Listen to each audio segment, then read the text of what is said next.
you told me this one situation you were with Sterling, and you said the Birdman fronted you a kilo. And you said Sterling wanted to rob Baby. Mm-hmm. What was that about? We all had just come home. And we had met him by the gas station. He had prime time with. A lot of people ask about prime time. Prime time used to be a police officer. Okay. He was a real police officer, but he was a crooked cop, gangster, a shooter. So Prime Park over here, Birdman chopping it up with it. Boy, I got you. He go you a brick. He go you a brick. And you gotta understand, you got 4 young wild men just getting out of prison, out of jail, whatever. And you talking about, that's why I never liked coke when we was talking about the cocaine, because back then, you know, cocaine ranged anywhere from 17.5, 19.5, 20, the highest I ever seen it was 21,000. So how you gonna tell somebody, bring me 21, let's just say 21,000 back, and I might only make 5 or 6,000, maybe 10,000, whatever. I know with cocaine, the one who front you gonna get more money than you unless you go to the block and break down and make rocks and powder bag. Ain't nobody got time for all that. Well, I didn't. So when we was over by the gas station, I just looked at Sterling. I saw that look and I was like, no. I shook my head like, no, don't do it. Because you thought Sterling was about to rob him. Yeah, I saw the look. Like, you know when you hang with people a while and you just know their ways.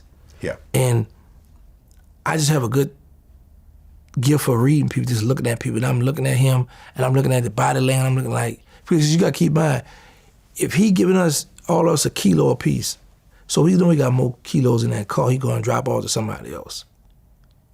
And I'm like, don't do it, because now I gotta choose. Right, and then Birdman pulled you aside. What did he say? That was later. Oh, that was later? Yeah, because he peeped the vibe too, like, okay. If you had to, if I need you to hit Sterling or one, where would you do it? Of course I'm gonna tell you, yeah, I'm gonna do it, because you got Prime, the police officer, right here. You know what I'm saying? I know if I give you the wrong answer, I might not make it out this room. Okay. So, and I sit down, man, a lot of time. Sometimes that's why I get a little frustrated with him with this industry gangster stuff, because I'm like, bro, we've been through too much, seen too much for you to be doing this. So let's just say you were put in a position, there's a gun to your head. Mm-hmm. You got to kill Birdman or Sterling at that moment. You have to kill one of them, or else you're just going to get shot in the head. Back then? Back then.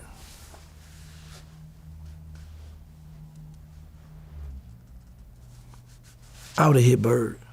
Because you were closer to Sterling. Yeah. Like I used to always tell people this. My blood brothers by my mother, I never looked at them as my brothers. I looked at the hot boys, the people around as my brothers, because we ran the streets together, we killed together, we used to wear each other clothes. We really hung together. These my brothers. So that would have been Bird would have. I'd have been the Birdman. I mean, it makes sense. Makes sense. Because you and Birdman are not the same age. Right. You guys didn't grow up together. Right. So you guys didn't spend a lot of time together. Yeah, none of that. It just is what it is. Yeah. He might look at it like, he might want to come out of retirement, might see he hear this. Yo, you would hit me? All right, so what? Well, at one point you had a round table. Yeah. With the Hot Boys, Birdman, and Slim. What did you guys talk about? The rules of the game, the streets. Okay, and they are? And the main rule was, and I made it up looking at Birdman, thinking he was going to be the weak link, never talk to law enforcement. And that's why I tell people, I understand, I don't get mad when people be like, well, no, you snitch, you ratted. Because, like, me and you in this room right now, we talking. Mm-hmm. I leave out your room, and like, man, what you was doing? Well, I was in there just talking to Vlad, I was just telling him about, they got some cookies on sale in Walmart.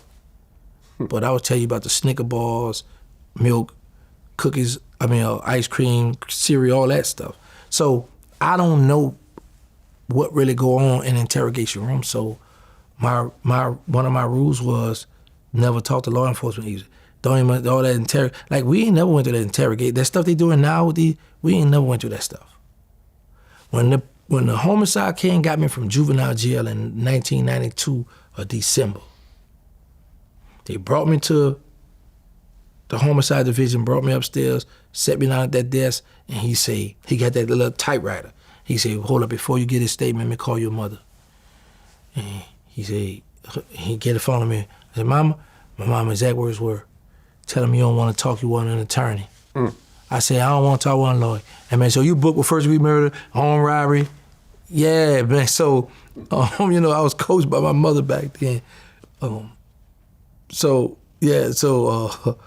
My rules and things that we put together, and I was talking to him because in my mind I was like, if we ever get busted, man, I don't know if I don't want him to go in there and talk to people, none of this and this, and I wound up violating it.